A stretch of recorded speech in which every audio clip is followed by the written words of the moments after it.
So, good evening everyone. It's nice to be back talking to you all. Task given to me is little difficult, okay? But I know all of you are very knowledgeable, intelligent people, you will be able to understand it. So, whenever I start a session on inheritance planning, will planning, succession planning, estate planning, I always ask this question. And I'll ask this question to start this. If you die today, what would you leave behind for your family and children? अगर आज के दिन आपकी मृत्यु होती है तो आप अपने बच्चों और परिवार के लिए क्या छोड़ के जाओगे? An inheritance or a mess? Will your wealth be a source of joy for your children or a source of sorrow? I'm not asking you what would you like to leave behind. I'm asking you what would you actually leave behind. All of us want to leave an inheritance for our children. We want to leave back money, joy, wealth for our children. But actually most of people, what do they leave behind? Mess, problems for them to sort out. Their wealth becomes the source of worry for their children, source of quarrel for their children. And inheritance planning or estate planning is a way by which you can actually leave an inheritance, not a mess. Now, I will not talk about estate planning, succession planning. I have been doing it for so many conferences before. Today, I have a different task, and which is about private family trust as an estate planning tool. Right? So, we will be talking about private family trust as an estate planning tool. Right? So, before I talk about private family trust, let me discuss succession. So, what is succession? What is succession? Passing of assets and liabilities from a dead person to living person is called succession. That means a dead person not only transfers his assets post-death, they also transfer their liabilities post-death. And it's another matter how do they transfer their liabilities post-death, it requires another session.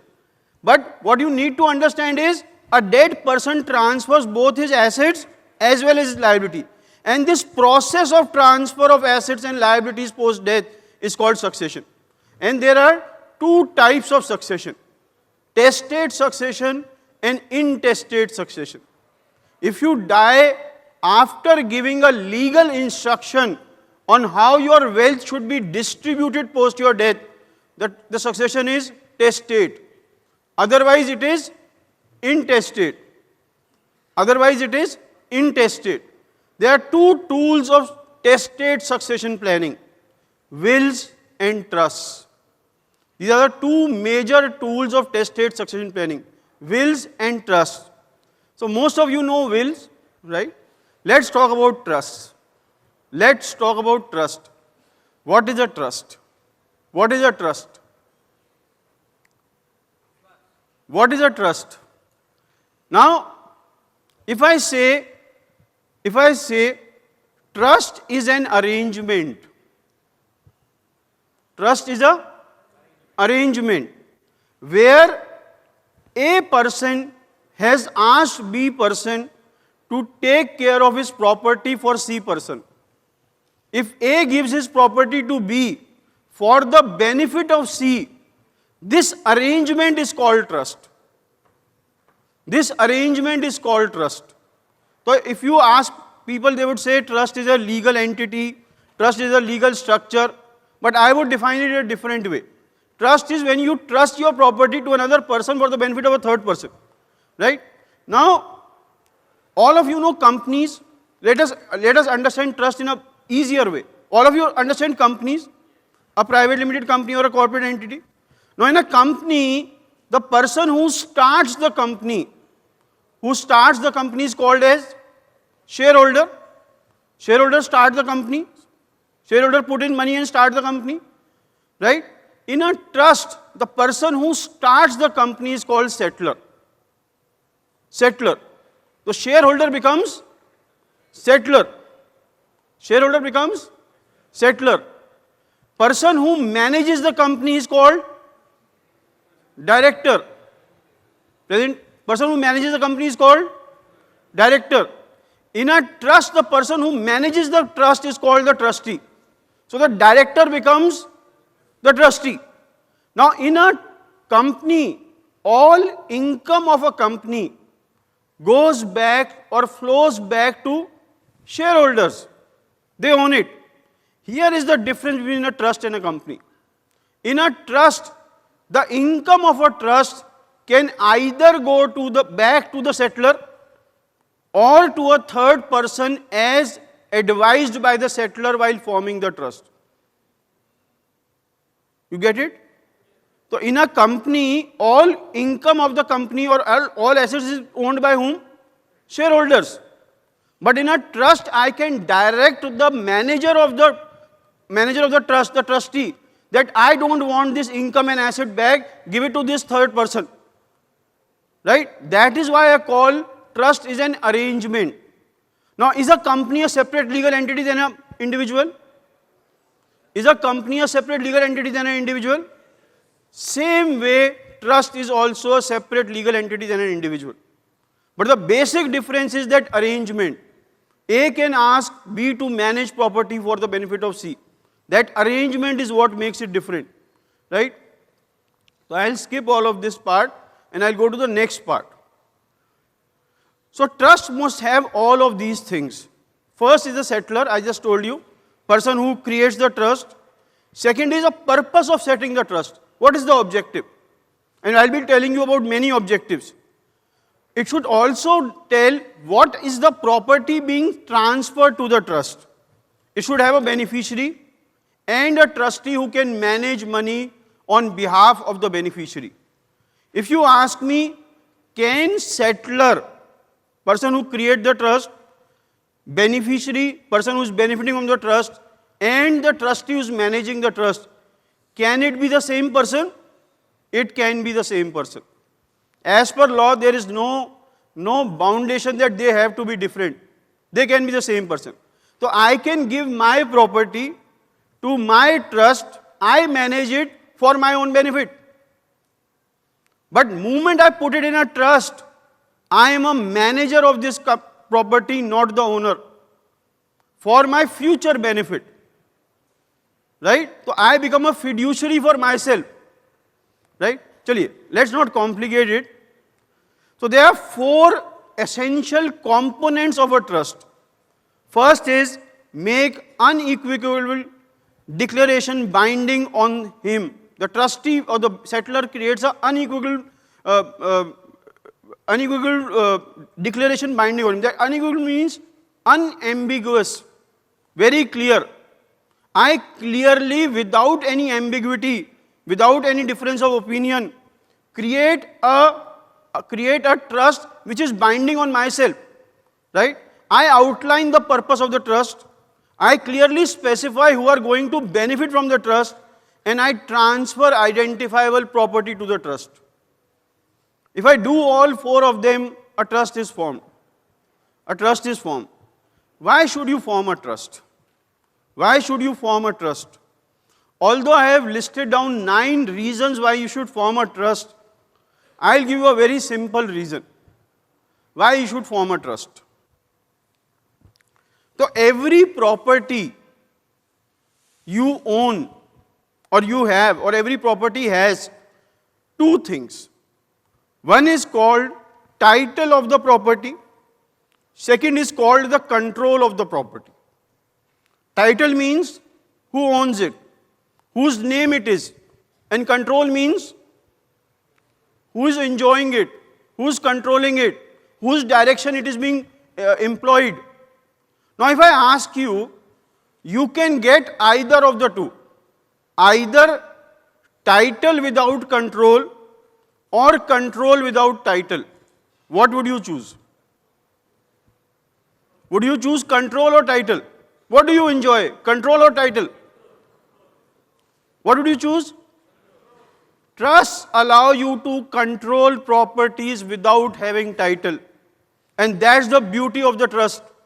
Because title is risky, my risk gets transferred to my property because I own it. It is in my name. If it is not owned by me, then no risk transfer. I'll give you an example, and it's a real life example. So there was a person who had a net worth of more than 100 crore rupees. He had only one son, and he made a will in favor of his only son, and he died peacefully. His only son inherited this 100 crore rupee wealth because the will was successfully implemented. But as soon as 8 months had passed after dying of this person, there was some problem in the family. And what was the problem?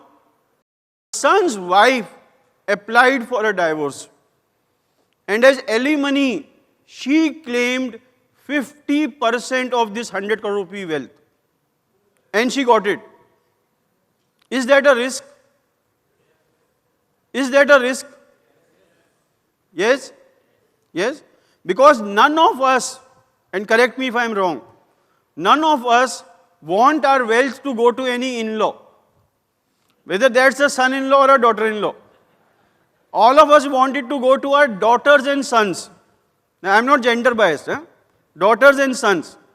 And this unintended recipient of your wealth is called a predator. We call them predators in wealth protection planning. And I am yet to meet a family which does not have a predator. I am yet to meet a family which does not have a predator. And today you might close your eyes and tell me, my family has no predators. No? How many of you say your family has no predator or potential predator? वो मत बोलो. No. How many of you say there is no predator? The only reason you cannot see a predator in your family is you are alive. Very simple. You are alive, protecting your family and wealth. That's why there is no predator. Just think you are not there. It would be a complete list. Now, if this person would have done either of the two things, this wealth would have been protected. He would either have created or insisted on his son that before marrying your would-be wife, sign a prenup agreement. A prenuptial agreement where both the would-be partners decide to disagree before they decide to agree. Right? Tomorrow if we disagree, this is what will happen. Or he created a private family trust and transferred all the assets to the trust, not to the son. If you would have transferred all the assets to the trust, not to the son, then when the wife would have applied for the divorce, the son would say, I don't own anything. All of it is owned by trust. All of it is known by trust. Now that's the beauty of trust. And if he would have created the trust, I can guarantee you, the wife would not even have applied for divorce. No? No? So by not protecting your wealth, you are incentivizing people to leave your children and take a part of your wealth. No? Predators, and if you think that separating partners of your children are not a risk to your wealth, you are living in some other world. I jokingly tell people when I was small, we had a joint family system. Slowly it became nuclear.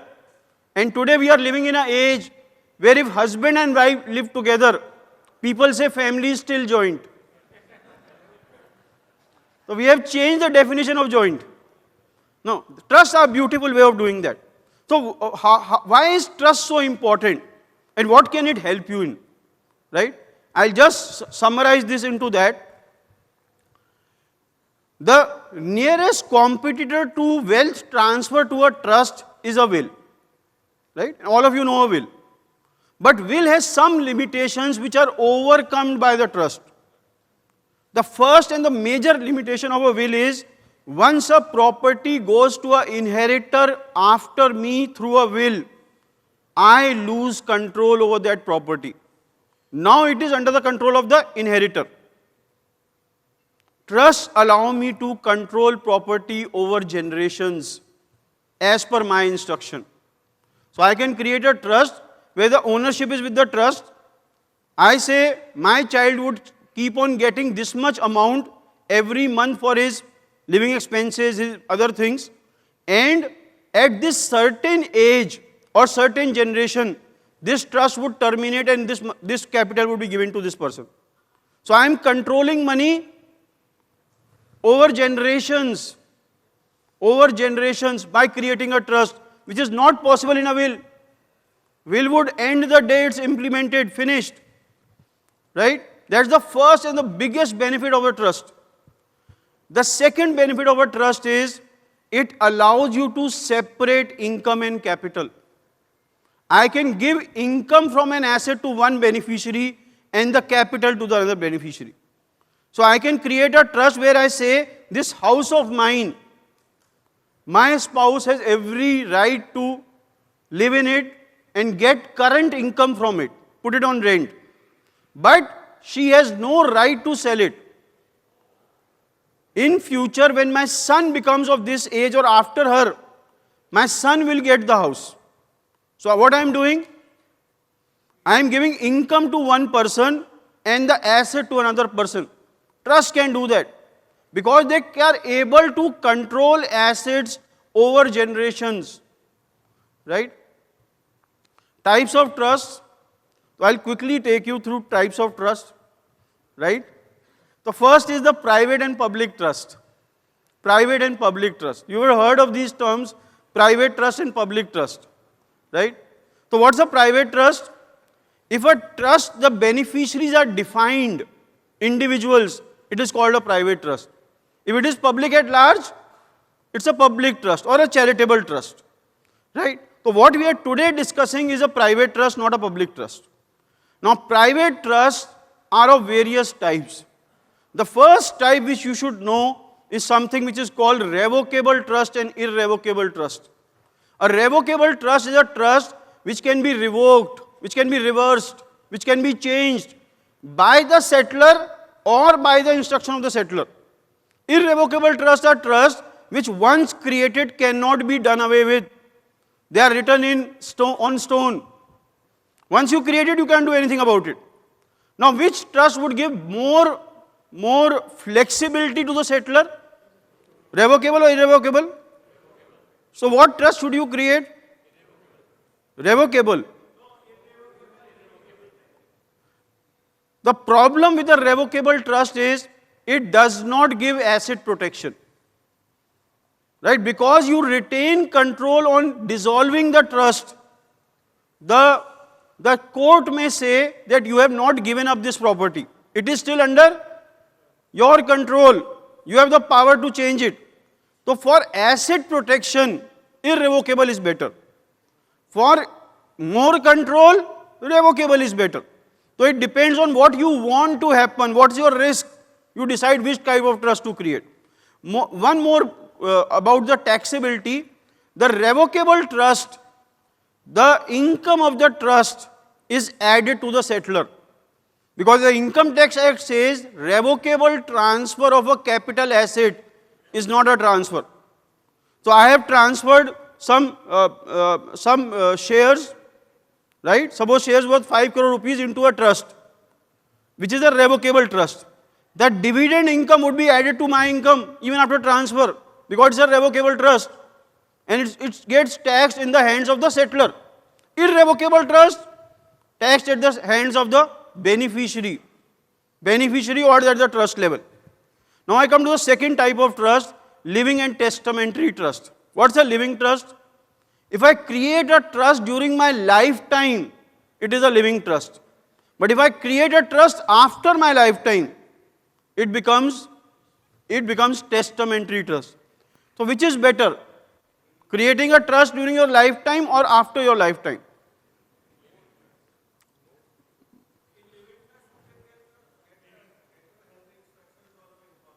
Okay. A living trust might look better. The reason is you are the implementer. So if I ask you, every will should have a person called executor. Every will should have an executor. And what is an executor? Your after death agent who has the power to implement your will. Now who is the best executor? You yourself. Nobody can execute your will better than you. In a living trust, you execute your will during your lifetime. There is no need of probate, nothing. Once it's transferred, it is as per the trust document. Living trust allowed you to do that. Testamentary trust, they are just a will. So in your will you say create a trust after me. In your will you say create a trust after me, that becomes testamentary. But here please remember one thing, the transfer of assets to a trust entails some charges. If it is a financial asset, a share, and I want to transfer it to a trust, very easy. I open a demat account, offline market, it gets transferred. Right? But what about property transfers to a trust? If I have real estate, it has to be transferred to a trust, then it has to be re-registered in the name of the trust. And stamp duty would be paid on it. Right? That's the only reason why I would suggest a testamentary trust to somebody. That don't transfer it during your lifetime, transfer it after you die, because will transfer is not so costly. Right? So testamentary trust is the only way to transfer, or making a will in favor of the trust is the only way to transfer that. Right? Now I come to discretionary and specific. The third type of trust which we should be aware is called discretionary or specific trust. In a discretionary trust, I give the names of the beneficiaries, but I don't specify their shares. I say divide all my assets. Suppose me and my wife, we are a couple, and we want to create a trust. We both together created a trust where both of us are the trustee, the survivor of us remains the trustee, and we have named our 3 children as the beneficiaries. But in the trust, I am not told which beneficiary will get what. That I leave to the discretion of the original trustees, me and my wife. Now what does it benefit in? What is the benefit of doing such a thing? Now the biggest benefit is we are still the decision makers. And if my child knows that I have the authority to deny them money, maybe they take more care of me. No? Secondly, if a child faces a risk from their creditors, spouse, predators, anybody, I can decide not to give anything to that child. So one of my child is facing a marital issue, there's a divorce proceeding going on, their spouse asks for money, and the spouse tells, no, this person has the money because that money is his father's money in the trust. The court should take the money from the trust. The court comes to me, I say, I am not giving, this is a discretionary trust. I have decided not to give anything to him. Finished. No more questions asked. Right? So discretionary trust give you more asset protection than a specific trust, where you specify the shares of each beneficiary. So if you talk about one of the shortcomings of a discretionary trust is they are taxed at the highest marginal rate of taxation. Because you don't know the income of each beneficiary, so what the income tax would do? Put the maximum, apply the maximum. Now this would be a reason why many tax planners would say you should not form a discretionary trust, you should form a specific trust. Right? Because they are taxed at highest rate. Now my simple question to that tax planner is, today my client is taxed at what rate? When the money is not in trust. Your normal client who is affording a trust would be taxed at what rate? Already highest. After the trust, already highest. What's the problem? Secondly, it is maximum marginal rate of taxation for that type of income. It's not 33% for every income. If it is capital gain, it's maybe 20%. It's a tax-free income, it may be tax-free. Right? So taxation should not be used as a way to not create a discretionary trust. If you ask me, what trust should I form for asset protection? My simple answer would be LIDT. Living Irrevocable Discretionary Trust. If the trust is living, it's irrevocable and discretionary. It would give you the highest level of protection. It would give you the highest level of protection. So for asset protection, living irrevocable discretionary trust are the highest form of protection. I am short of time, I will not go to the other types of trust, but I will talk about one thing.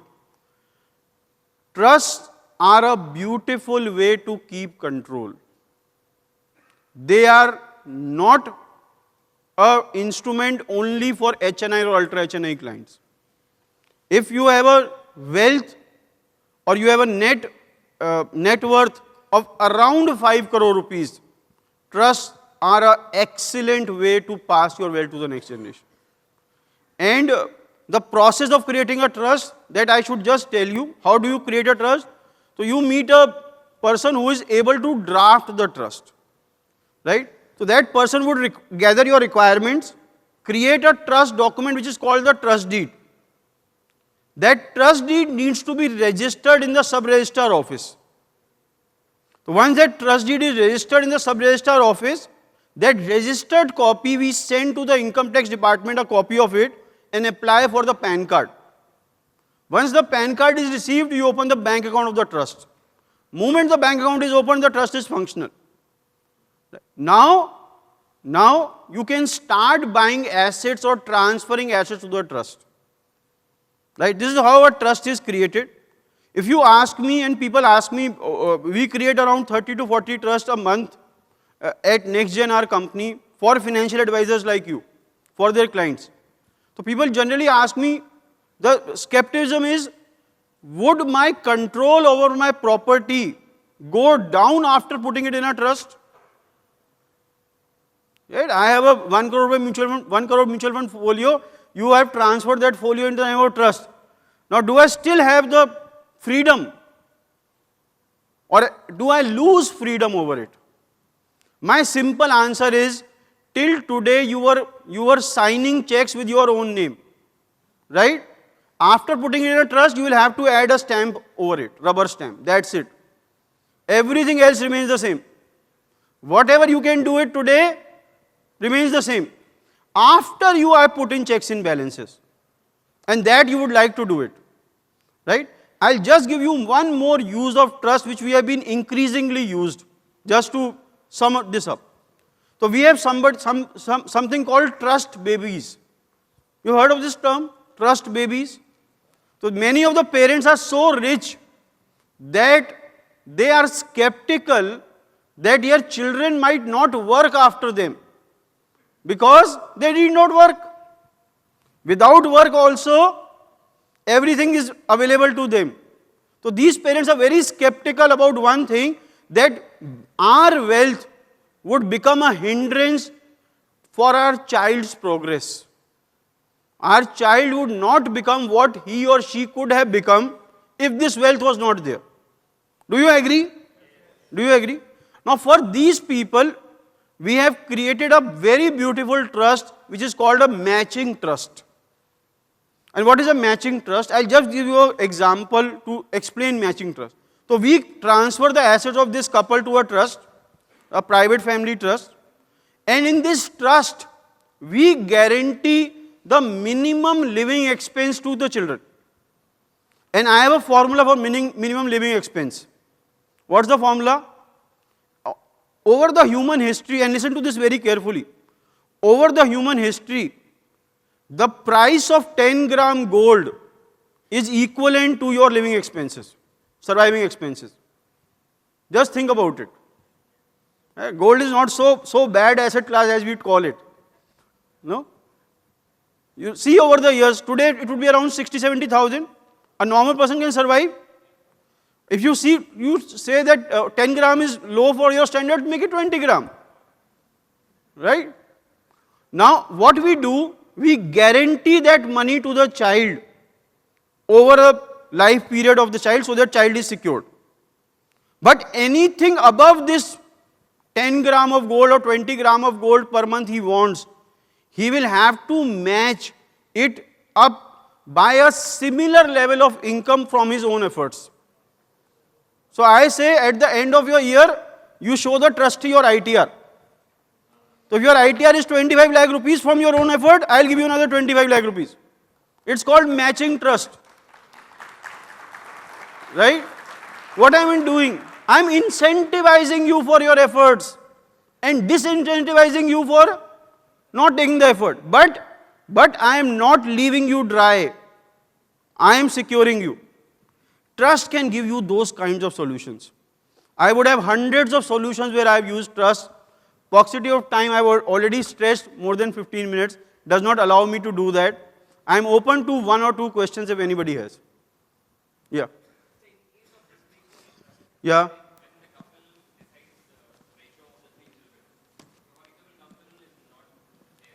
No. When I create a trust deed, I will say till both of you are alive, it's discretionary. Moment both of you pass away, it becomes specific.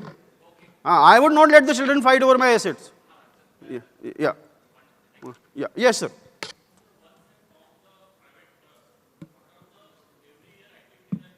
Only one thing, income tax return has to be filed by a chartered accountant or yourself. No other compliance. Trust. In India, trusts are not regulated by any regulatory authority. So there is no regulation binding on you. Cost is maybe maximum 5,000 rupees a year. And all of you should create a trust and buy new assets on the name of the trust only, not in your individual name. That more delay you do, more difficult it will become for you. Okay? If it's a charitable trust, then charity commission come into it, not into private family trust. Right? Yeah. Yes, sir. Hybrid means? Yeah. No. See, properties, either I put it in a will and transfer it in favor of the trust, or I transfer it today. If I transfer it today, I will have to pay 6-7% stamp duty. But you buy insurance. Why? To protect your assets, and you pay a premium.